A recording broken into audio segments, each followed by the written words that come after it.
הדת הדרוזית היא דת שמאחדת את כל הדתות שבעולם וקוראים להם המואחדון. המואחדון זה המאחדים. התמצית של הדתות נמצאת בדת הדרוזית.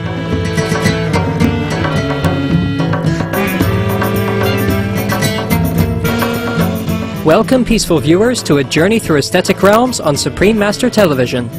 On this edition, we travel to the lands of Lebanon, Syria, Egypt, and Israel to meet devout practitioners of the Al-Muwahhidun al-Duruz faith.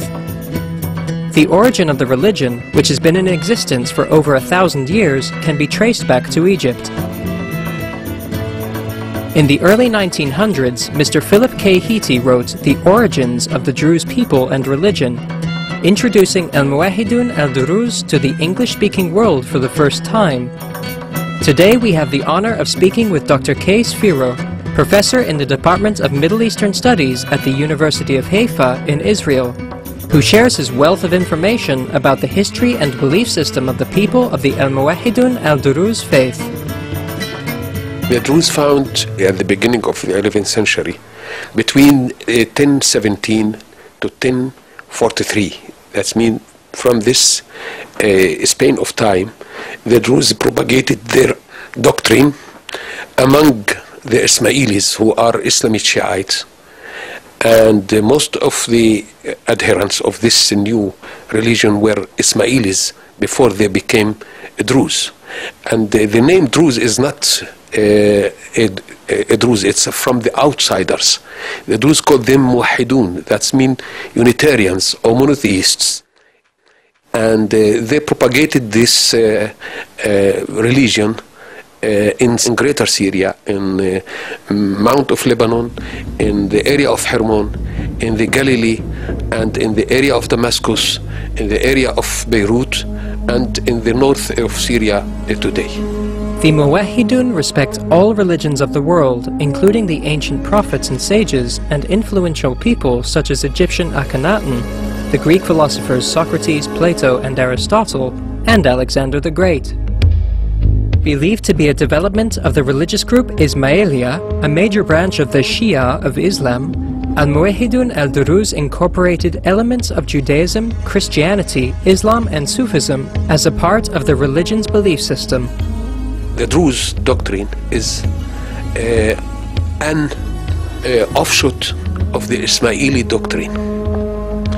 What's mean Ismail? The Ismailis were influenced by philosophy, notably the Greek philosophy, Neoplatonic philosophy, and from Asian philosophies, from India and other philosophies.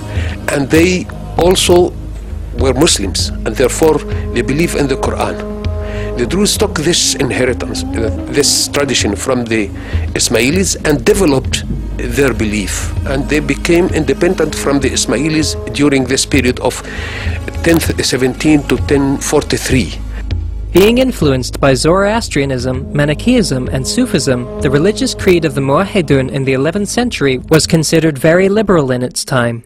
The Druze believe in one God, but there are two forms. One form is called the human form, and the second is the essence of divinity.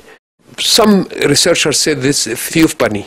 Theophany, that means God manifests himself in a human body. But the Druze stress in their epistles, the epistles of wisdom, this is the Druze canon, that man cannot conceive God because we are limited in our comprehension. We are limited in our mind to understand God. Therefore, God is eternal, without beginning, without end, without spirit, without body. We cannot give him a name, or even we cannot attribute to him anything. Therefore, if we want to define God, we cannot define it by our words. Therefore, God, in order to be close to the humankind, God manifests himself by human form.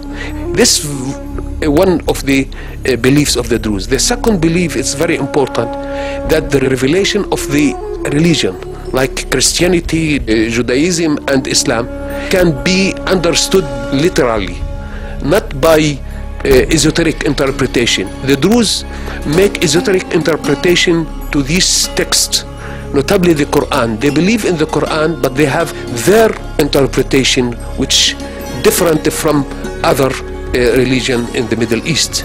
Therefore, they use philosophy to understand the text and use Neoplatonic philosophy and so-called Gnostic tradition to understand the text. The third principle is the transmigration of soul. The Druze believe in transmigration of soul. That means there is no death per se. There is no death. The soul exists all the time, but it takes a new form of a human body.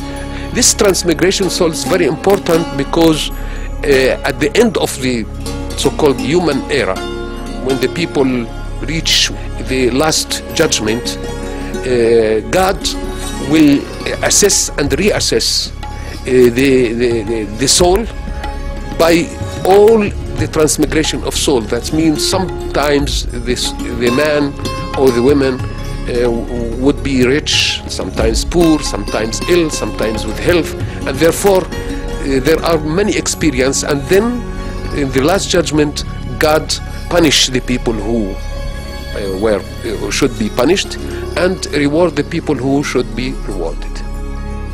The Muwahhidun also have a strict code of ethics that has been transmitted over 10 centuries from the Urkal to the Juhal. שכל התמצית של הדתות נמצאת בדת הדרוזית, על הרבה חוקים שכתובים בעדה הדרוזית, על איסור של מעשים מגונים, להיות בלב טהור, להתפלל לאל אחד.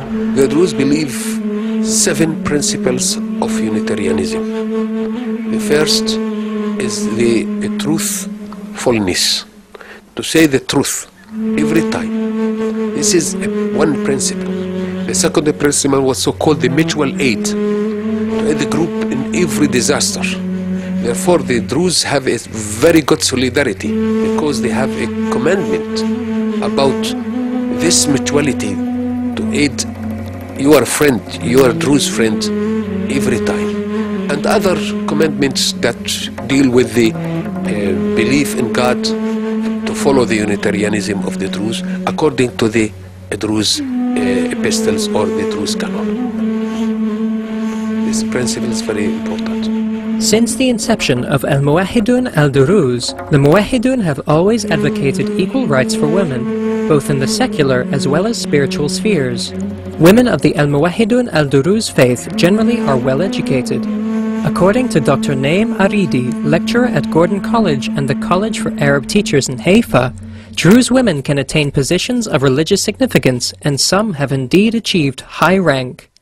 Men and women are equal, without distinction between the two, in marriage and divorce, inheritance and everything.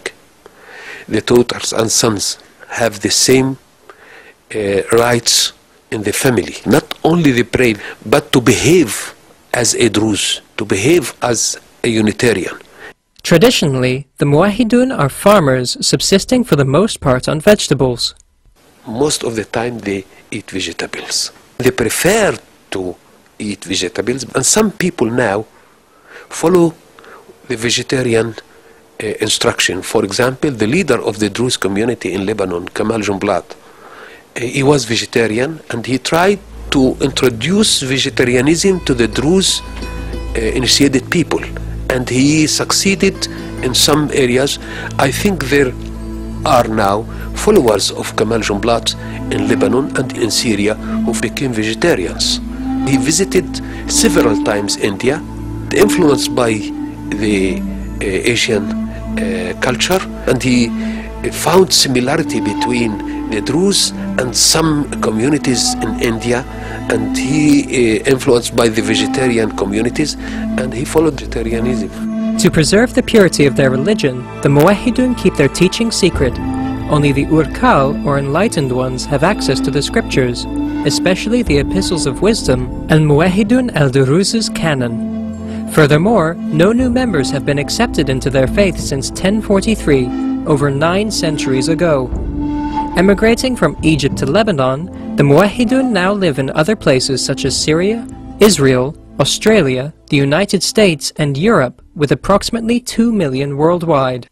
Our religious men and women all the time speak about peace, about good life, and we think about how to be peace in all the world. We are coming to this world all the time to love one the other, that all the men and women in all the world, they are friends. We believe that the world can have a capacity for all us. Our vision for the Druze community, that the Druze community can be one day the ambassador of the peace for all the world, to ask all the communities at the world good life and good communication and the countries to think about the positive things, not the negative things like the war and the nuclear and all things, and change that to help for the poor community. Our sincere appreciation, Dr. K. Sphero, for sharing your knowledge on the uplifting principles of the Al-Muwahhidun and Druze faith. May the God-loving adherents continue to promote messages of universal love and peace within our world with manifold blessings. Gentle viewers, thank you for joining us today on a journey through aesthetic realms. Our noble lineage is coming up next, right here on Supreme Master Television. Wishing you abundant grace from heaven. For more details, please visit www.suprememastertv.com/AJAR.